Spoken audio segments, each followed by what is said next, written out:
मानदेश स्वरूप आणि साहित्य या परिसंवादाचे अध्यक्ष महाराष्ट्रातील एक प्रख्यात गझलकार डॉक्टर अविनाश सांगोलेकर सर. साहित्य, शिक्षण, शेती, राजकारण, समाजकारण या क्षेत्रातला अनुभव आणि त्याच्यावर अतिशय नेमकं भाष्य करणारे आणि ज्यांनी शिक्षण विशेषतः एका सांगोला महाविद्यालयाच्या रूपानं उच्च शिक्षण संस्था चालनाचा एक आदर्श मानदंड महाराष्ट्रात निर्माण केला ते मानदेशाचेच एक शिल्पकार आदरणीय भाऊ प्राचार्य doctor Sayajiraje Mokase, doctor Krishna Ingole sir, संमेलनाध्यक्ष आणि या सत्रासाठी उपस्थित आपण सर्व श्रोते मित्र हो. एखादं साहित्य संमेलन काय घ्यायचं किंवा ग्रामीण साहित्य संमेलन सांगोल्यामध्ये होत असताना या संबंध परिसराचा एक भूसांस्कृतिक वाङ्मयीन अभ्यास आणि त्याच्यावर विचारमंथन आपण काय करायचं त्याचा एक गंभीर विचार आपण केला पाहिजे. मी आपणापुढं मानदेशातील वैचारिक संशोधनपर लेखन आणि लोकसाहित्य या संदर्भात मांडणी करेन. वैचारिक आणि संशोधनपर लेखनाचं मानवी जीवनात खूप महत्त्व असतं.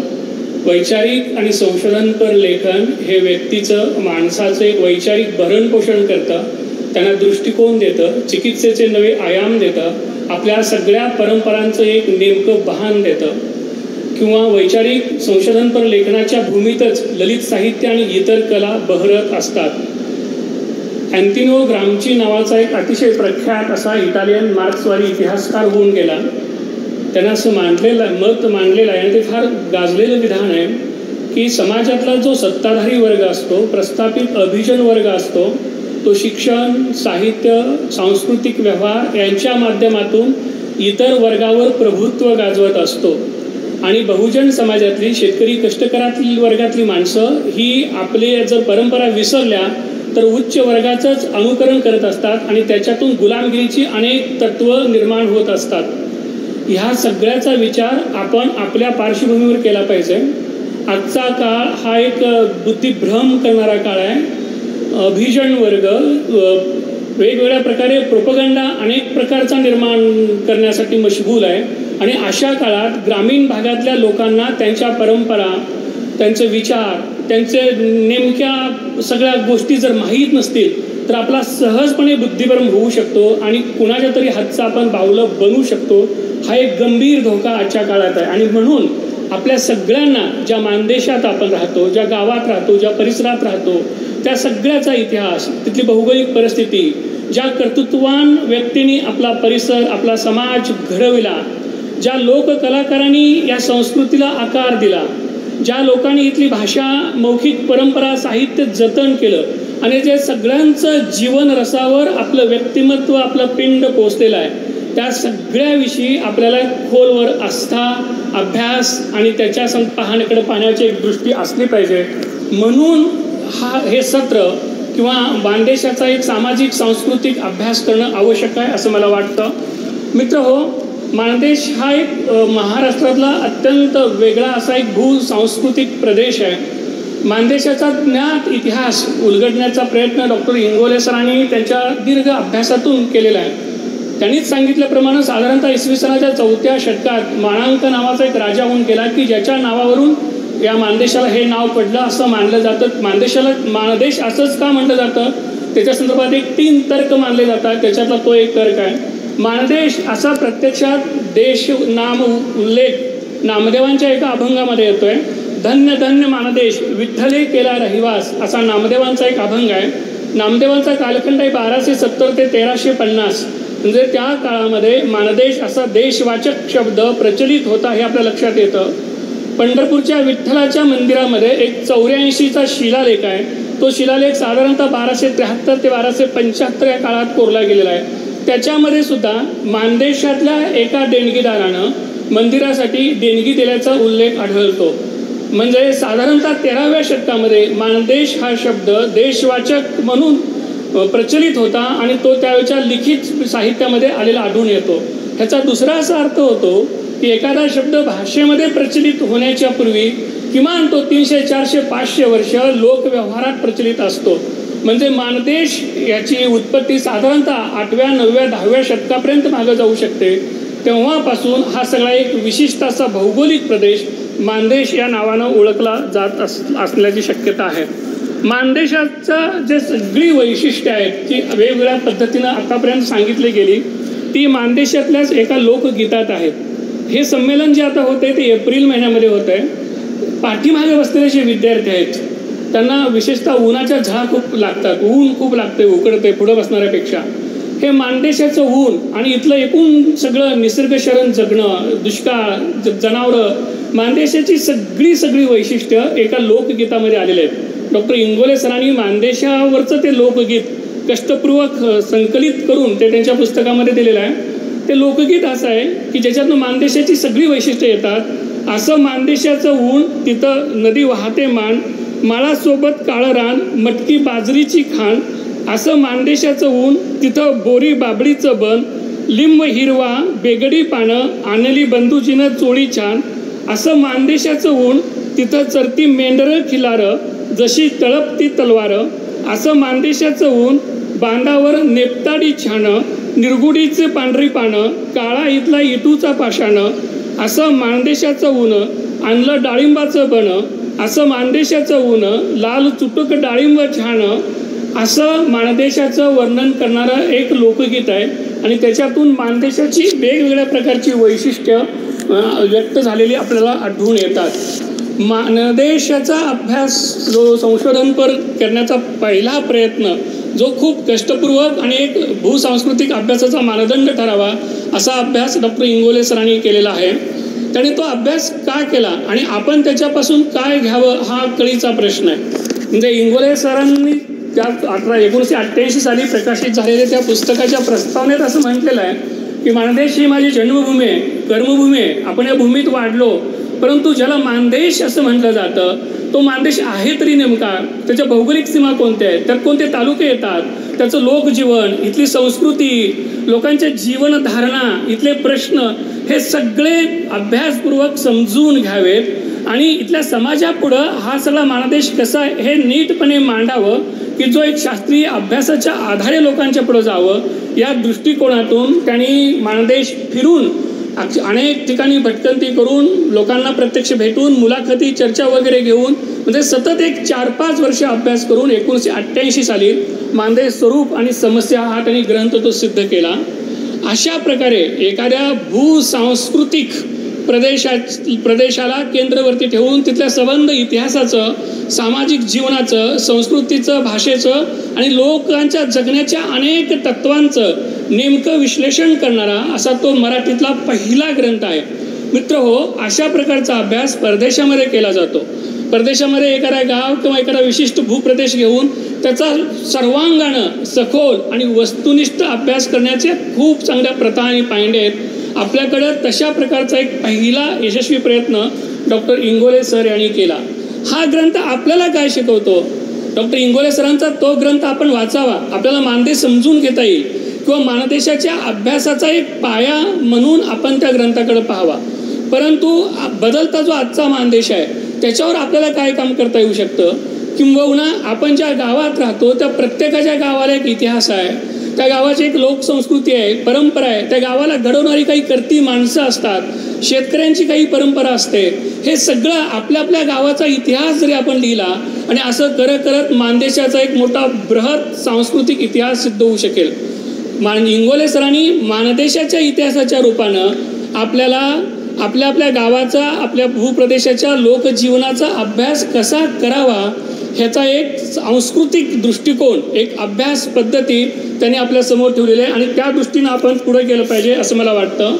मान नदी आणि तिला मिळणाऱ्या जवळपास 62 ओढ्यांचा, उपनद्यांचा एक अभ्यास त्यांनी त्याच्यामध्ये केलेला आहे. मानदेशामध्ये झालेल्या वेगवेगळ्या प्रकारच्या चळवळी, स्वातंत्र्याच्या लढे किंवा त्याच्या अगोदरची सत्यशोधक ब्राह्मणेतर चळवळ, इथली निसर्ग, जंगलं, खिलारे जनावरं, मेंढपाळ, मानदेशाचा सगळा प्राचीन काळातला इतिहास, मध्ययुगीन काळातला इतिहास. विशेषतः मानदेशाचं एक वैशिष्ट्य असं होतं की याच्यातला काही भाग ब्रिटिश मुलकामध्ये होता आणि काही संस्थानी मुलकात होता. त्यामुळे प्रगत आणि अप्रगत असणं हे मानदेशात का आणि कसं घडलं, ब्रिटिश काळातला मानदेश, त्याच्या काळातला पेशवे काळातला मानदेश आणि पेशवे काळातल्या मानदेशाचा एक जो सांगोल्याचा तह झाला पेशवे आणि छत्रपतींच्या मध्ये, सातारच्या छत्रपतींच्या मध्ये, हा झालेला तह संबंध महाराष्ट्राच्या इतिहासाला कलाटणी देणार आहे. छत्रपतींचे सगळे अधिकार पेशव्यांनी या सांगोल्याच्या तहामध्ये सगळे काढून घेतलेले होते. छत्रपतींना अत्यंत नामधारी स्वरूपात सगळं पुढचं ठेवलं गेलं आणि सगळं पेशव्यांच्या हातात सगळी कार्यकारी सत्ता या सांगोल्याच्या तहानं झालेली होती. पुढं औरंगजेबाचं इथं येणं आणि औरंगजेबाला मान नदीनं किंवा खवासपूरनं जो धडा दिला, अशा खूप काही गोष्टी डॉक्टर इंगोले सरांनी नोंदवलेल्या आहेत. त्यांनी ज्या नोंदी करून ठेवल्या किंवा इथल्या अभ्यासाच्या, या प्रदेशाच्या समृद्ध इतिहासाच्या ज्या खानाखुणा आपल्याला दाखवून दिल्या, त्याच्यातून पुढं खूप खोलवर उत्खनन करणं आवश्यक आहे. एक डोंगरगाव त्यांनी इथं दिलेलं आहे की डोंगरगावातली काही माणसं पानिपतच्या युद्धात गेलेली होती. गोपाळराव देशमुखांनी त्याच्यावर थोडं काही संशोधन केलेलं आहे. त्याच्यावर खूप काही काम आपल्याला करता येण्यासारखं आहे. असं प्रत्येक गावाचा एक इतिहास आहे, प्रत्येक गावाची काही वैशिष्ट्य आहे, काही करती धरती माणसं आहेत, करत्या धरत्या आयाबाई आहेत. या सगळ्यांचं डॉक्युमेंटेशन आणि नोंदी आपण कसं करू शकतो हे डॉक्टर इंगोले सरांनी त्यांच्या ग्रंथामध्ये मांडलेलं आहे आणि त्या दृष्टीनं आपण हा ग्रंथ अभ्यासावा आणि आपण स्वतः काही काम करायला सुरू करा असं मला वाटतं. डॉक्टर इंगोले सरांच्या नंतर मानदेश प्रश्न आणि परंपरा या नावाचा एक ग्रंथ सयाजीराजे मोकाशी यांनी लिहिलेला आहे. तो 2021 साली प्रसिद्ध झालेला आहे. मानदेशातली विशेषतः भाषा किंवा आटपाडी तालुक्यातले काही बाबी, त्यांचं माडगुळ हे गाव, स्वतंत्रपूर जी कैद्याची वसाहत आहे त्या संदर्भातली काही निरीक्षणं त्यांनी त्या ग्रंथामध्ये नोंदवलेले आहेत. हा ग्रंथ सुद्धा आवर्जून वाचण्यासारखा आहे. मानदेशी माणिक मोती हा एक डॉक्टर मोकाशी यांचा ग्रंथ आहे. ह्या सगळ्या ग्रंथातून मानदेशाविषयी काही एक डॉक्युमेंटेशन करायचं ते प्रयत्न करतात. मानदेशी बोली संदर्भात डॉक्टर मोकाशी सर मगाशी बोलत होते. आपण दुपारच्या सत्रामध्ये ज्योतिरामचे कथाकथन ऐकलेलं होतं. ज्योतिरामची जी भाषा होती ती अस्सल मानदेशी भाषा आहे. मानदेशी बोलीचं एक रसरशीत जिवंतपण ज्योतिरामच्या सगळ्या त्या कथाकथनात येतं. म्हणजे आपल्या मानदेशी बोली, तिचं बलस्थानं, तिचं वेगळेपण आणि ह्याच्यातून एक मानदेश भूभाग म्हणून हे कसं पुढं आकाराला आलेलं आहे, या सगळ्याचा एक सांस्कृतिक अभ्यास आपल्याला करता येऊ शकतो.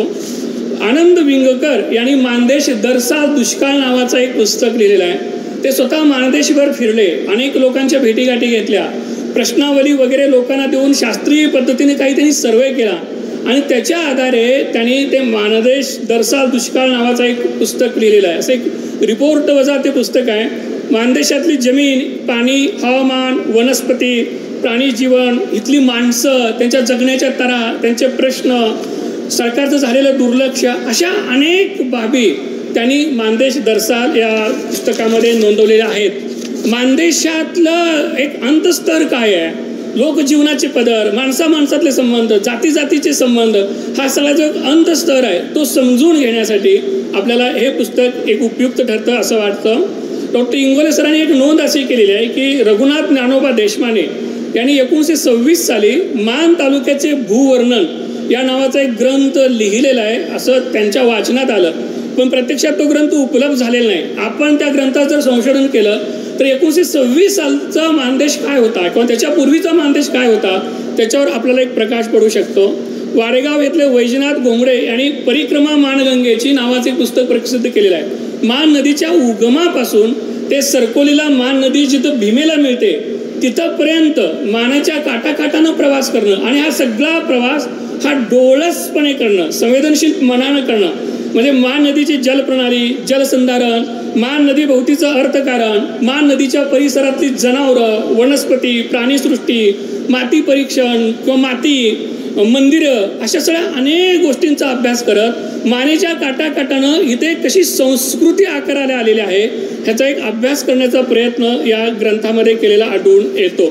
शिवाजी विद्यापीठातले अर्थशास्त्र विभागाचे माजी प्रमुख डॉक्टर वसंतराव जुगळे यांनी मान खोऱ्यातील जलसंपत्ती या नावाचा एक ग्रंथ लिहिलेला आहे. गोंदवल्याच्या धनाजी पाटलांचा मानदेशी दुष्काळायन या नावाचा एक ग्रंथ आहे. या अशा सगळ्या ग्रंथातून मानदेशाविषयी काही एक गोष्टी पुढे येताना आढळून येतात. दलित मित्र साबळे गुरुजी हे पाचेगावचे, त्यांनी पाचेगावची पाणी नावाचा एक ग्रंथ लिहिलेला आहे. तो फार वैशिष्ट्यपूर्ण आणि वेगळा ग्रंथ आहे. तो 2015 साली प्रसिद्ध झालेला आहे. पाचेगाव हे साधारणतः एक 5000 लोकवस्तीचं गाव आहे.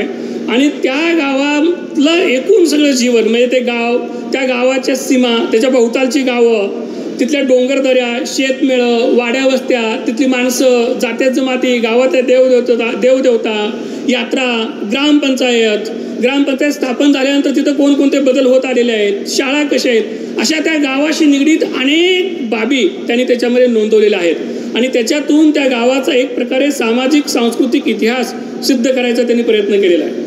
ते पुस्तक लिहिण्याचा हेतूही त्यांचा असा आहे की पाचेगावच्या ज्या मुली सासरला गेलेल्या आहेत त्या माहेरला आल्यानंतर त्यांना माहेरची भेट म्हणून तो ग्रंथ द्यावा किंवा त्या गावामध्ये कोण पाहुणा आला तर त्यांना पाचेगाव कसं आहे हे कळावं म्हणून त्याला ते पुस्तक द्यावं. अशा प्रकारचा एक वेगळा दृष्टिकोन ठेवून अतिशय अभ्यासपूर्ण आणि वाचनीय असा ग्रंथ त्यांनी तो लिहिलेला आपल्याला आढळून येतो.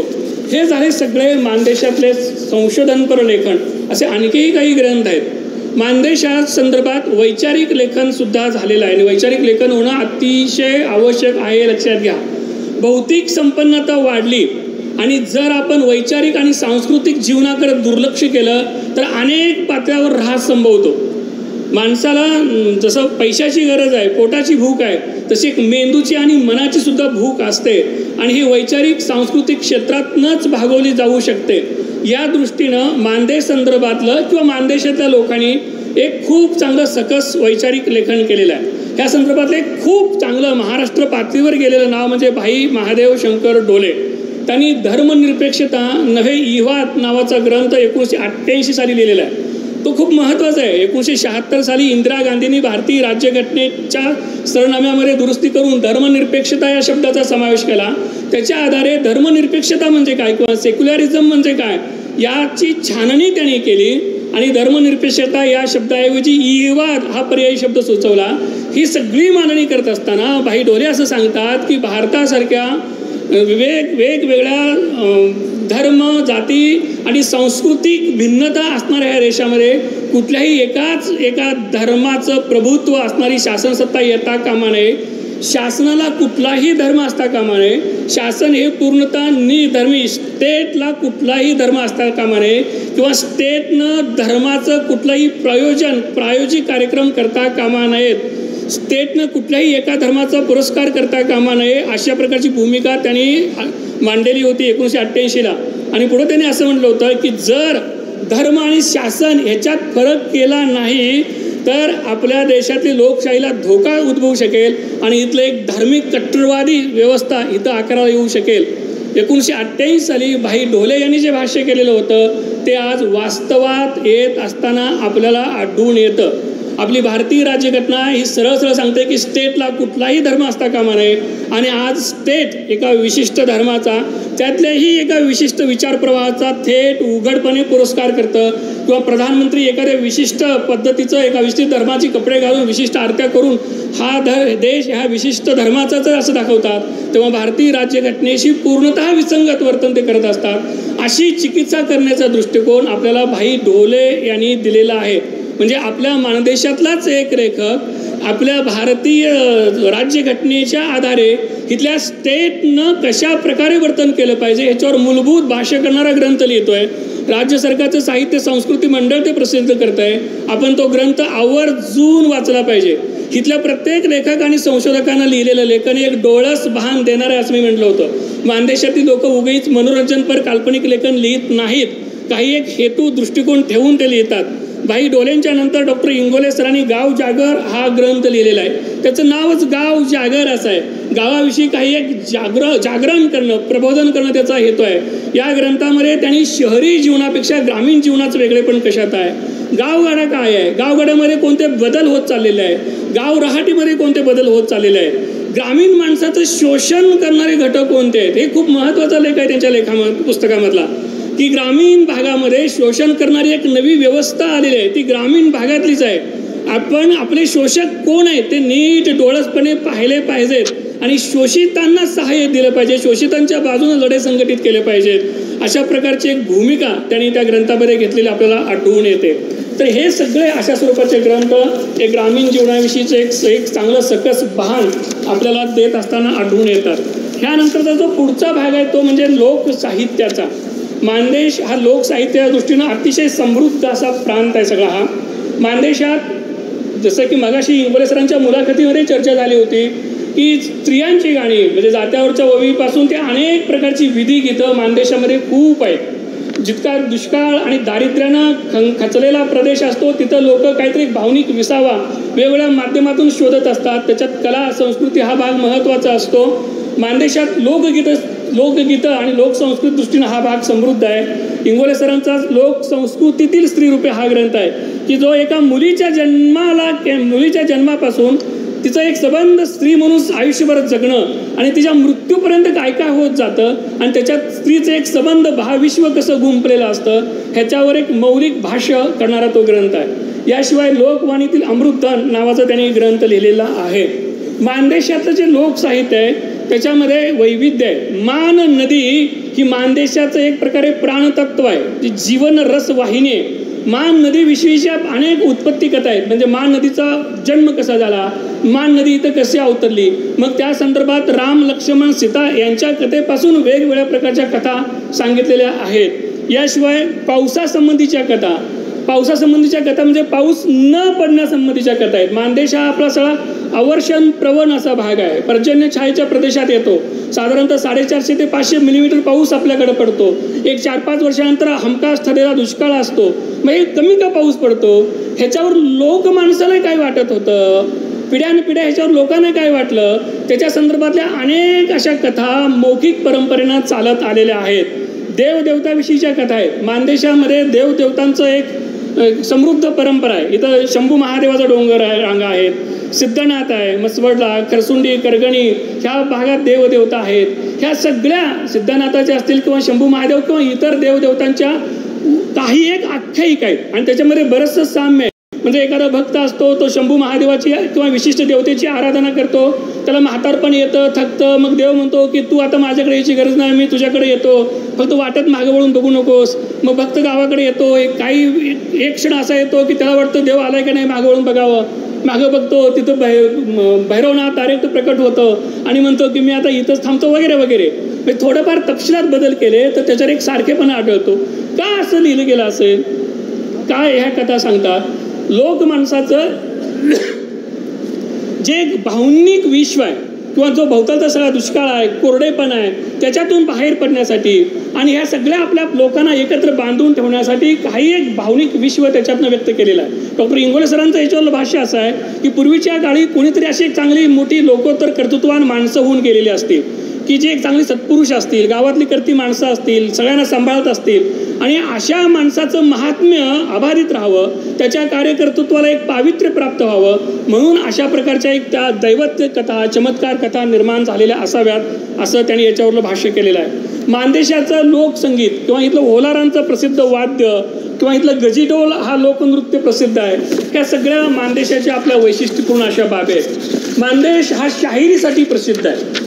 याच्यामध्ये अनेक शाहीर होऊन गेले आहेत. संध्याकाळी ज्यांचा आपण कार्यक्रम ऐकणार आहोत ते दिगंजीचे जयवंत रणदिवे किंवा अमोल रणदिवे ह्या आजचे प्रख्यात असे शाहीर आहेत.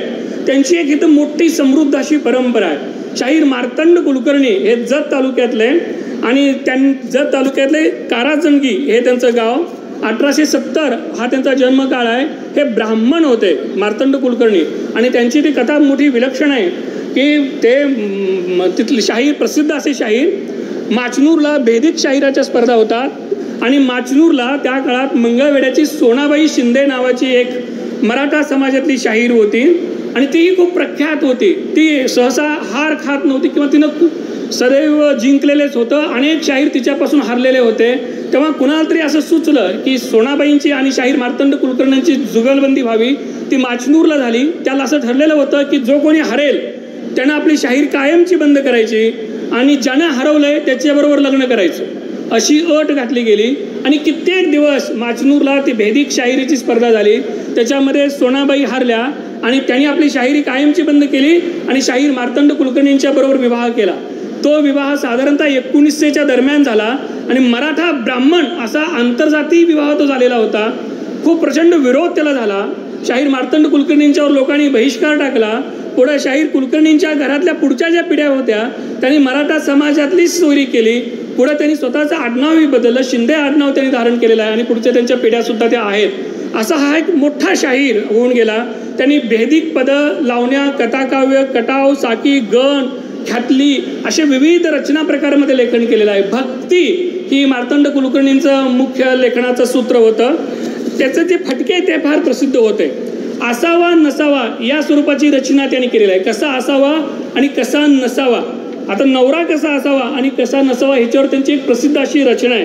तर ते म्हणतात कसा असावा, लिहिणार गाणार कुस्ती खेळणार नवरा असावा दांडगा, आळशी खादाड लुच्चा लबाड नवरा नसावा उंडगा, शहाणा चतुर शूर बहादूर नवरा असावा कोरा, भिकार पोटाचा नाटा पोटाचा काय करायचा मुर्दारा. अशा प्रकारची असावं नसावं ही जी एक रचनाबंध आहे अशी रचना शाहीर मार्तंड यांच्यापासून सुरू झाली असं डॉक्टर इंगोले सरांचं म्हणणं आहे. तर हा एक मोठा शाहीर आपल्या भागामध्ये होऊन गेला. त्यांची एक मोठी शिष्य परंपरा होती. त्यांच्या शिष्यांनी त्यांची ती परंपरा पुढं चालवली आढळून येते. याच काळातलं पुढचे जे शाहीर, एक दोन शाहीर फक्त नावं सांगतो आणि मी थांबतो, ते खूप महत्त्वाचे आहेत. एक म्हणजे शाहीर बाबा खान परदेशी, हे दिगंचीचे होते. बाबा खान परदेशी आपल्या काळातला एक मोठा शाहीर होऊन गेला. 1920च्या सुमारास त्यांचा जन्म दिगंचीला झाला. गदी माडगुळकरांच्याच तोडीचा हा एक प्रतिभावान शाहीर होता.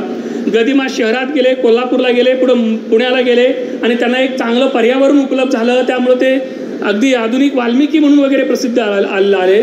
पण तितक्याच प्रतिभेचा, त्याच तोडीचा असा हा एक प्रचंड बुद्धिमान आणि प्रतिभावान असा तो शाहीर होता. दरवेशी कुटुंबात जन्म झालेला. अस्वल घेऊन गावोगाव जाणं, अस्वलाचं खेळ करणं किंवा आठवडी बाजारात गोप दोरं हळदी कुंकू किंवा उंदीर घुशीचं औषध अशा प्रकारे विकून उपजीविका करणं असं हे शाहीर बाबा खान करत होते. त्यांचा हिंदू धर्मग्रंथांचा पुराणाचा मोठा अभ्यास होता आणि त्यांनी जी शाहिरी केलेली आहे त्याच्या संदर्भात डॉक्टर इंगोले सरांचं म्हणणं असं आहे की हा शाहीर म्हणजे एक अतिशय बुद्धिमान, प्रतिभासंपन्न आणि खानदेशाचं सगळं रसरशीत लेणं समाजापुढं मांडणारा होता. भेदिक शाहिरीत तो मोठा प्रसिद्ध असा शाहीर होता. त्यांनी 6 पोवाडा लिहिलेले आहेत. छत्रपती शिवाजी महाराजांच्यावर 4 त्यांचे प्रसिद्ध पोवाडे आहेत. आपल्याकडे हल्ली हिंदू मुस्लिम फार वाढत चाललेला आहे. हिंदू मुस्लिम म्हणजे एक सरळ दुसऱ्याला देशद्रोही वगैरे म्हणायचं. यांना बाबा खान परदेशी किंवा आपल्या सगळ्या गावागावात असणारी हिंदू मुस्लिम एकतेची समृद्ध परंपरा हे थेट उत्तर आहे. हे जे पेटवापिटवी करणारे बाहेरची लोक आहेत त्यांना. म्हणून बाबा खान परदेशी आणि त्यांची सगळी शिष्य परंपरा ही एक राष्ट्रीय माणसाला एकतेचा संदेश देतेच, पण त्याच्याच बरोबर इतिहासाकडं कसं पाहावं ह्याचा सुद्धा एक दृष्टिकोन देत असताना आपल्याला आढळून येते. शाहीर शंभू गोपाळा हा एक शाहीर आपल्या मानदेशामध्ये होऊन गेला. याचबरोबर इतर शाहीर की त्याच्यामध्ये अंधागावचे शाहीर विठ्ठल, रांजणीचे मलकू वाणी, नराळे येथील शाहीर कृष्णा असे बरेचसे शाहीर होते. त्या सगळ्यांनी मानदेशी समाज, मानदेशी संस्कृतीला आणि इथल्या सगळ्या माणसाचं भरणपोषण करण्याला खूप मोठं योगदान दिलेलं आहे. या सत्राच्या शेवटी समारोपाला मी असं एक आपल्याला आवाहन करू इच्छितो की हे साहित्य संमेलन आपल्या इथं होतं आहे. आपण सगळे मानदेशाचे एक भाग आहोत. मानदेशाचा अभ्यास करणं, मानदेशी समाज संस्कृतीचा गंभीर शास्त्रीय पद्धतीनं अभ्यास करणं ही आपली जबाबदारी आहे. डॉक्टर इंगोले सरांनी किंवा डॉक्टर मोकाशी असतील किंवा अन्य त्यांनी अभ्यास कसा करावा ह्याची एक दृष्टिकोन आपल्याला दिलेला आहे. त्याच्या पुढं जाणं आपली खूप जबाबदारी आहे. भाऊंनी त्यांनी जे भाषण केलं त्याला तोड नव्हतं. म्हणजे एक अनुभव किती जिवंत, टोकदार आणि परिणामकारक असू शकतात त्याचा तो एक वस्तुपाठ होता. भाऊंनी केलेली सगळी भाषणं खरं तर रेकॉर्डिंग करून उतरून काढायला पाहिजे. त्याचं एक खूप चांगलं पुस्तक होऊ शकतं किंवा त्यांनी लिहायला पाहिजे. त्यांचे अनुभव जरी भाऊंनी लिहिले तर त्याचं एक चांगलं पुस्तक होऊ शकतं. अशी वेगवेगळ्या क्षेत्रातली मानदेशामध्ये माणसं आहेत की ज्यांनी मानदेश घडवला. गावागावात गाव घडवणारी माणसं आहेत. त्या सगळ्यांचा आपण अभ्यास करूया, संशोधन करूया आणि या संमेलनातून पुढं एक काहीतरी मानदेशाचा एक बृहत संशोधन प्रकल्प आपण कधीच नेऊया एवढी अपेक्षा व्यक्त करतो. थांबतो. धन्यवाद.